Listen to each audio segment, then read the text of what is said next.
Tired of manually typing information from invoices, receipts, and forms? It's slow, boring, and full of errors. But what if you could automate the entire process using just a few lines of Python?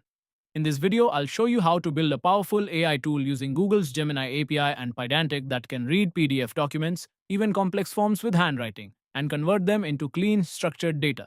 We'll take messy invoices and handwritten forms and turn them into usable JSON, all inside a free Google Colab notebook. To make this work, we use two key technologies.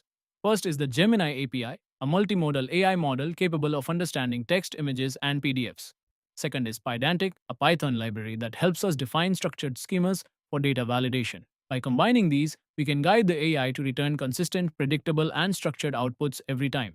We start by setting up our Colab environment and installing the Google AI SDK.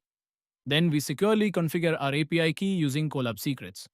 Next, we download sample PDFs, an invoice, and a handwritten form and upload them using the Gemini File API. To simplify the workflow, we create a helper function that uploads the file, sends it to the model, and converts the response into a Pydantic object.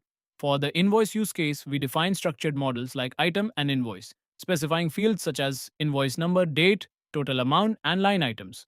With just one function call, the AI extracts all this information perfectly into structured output.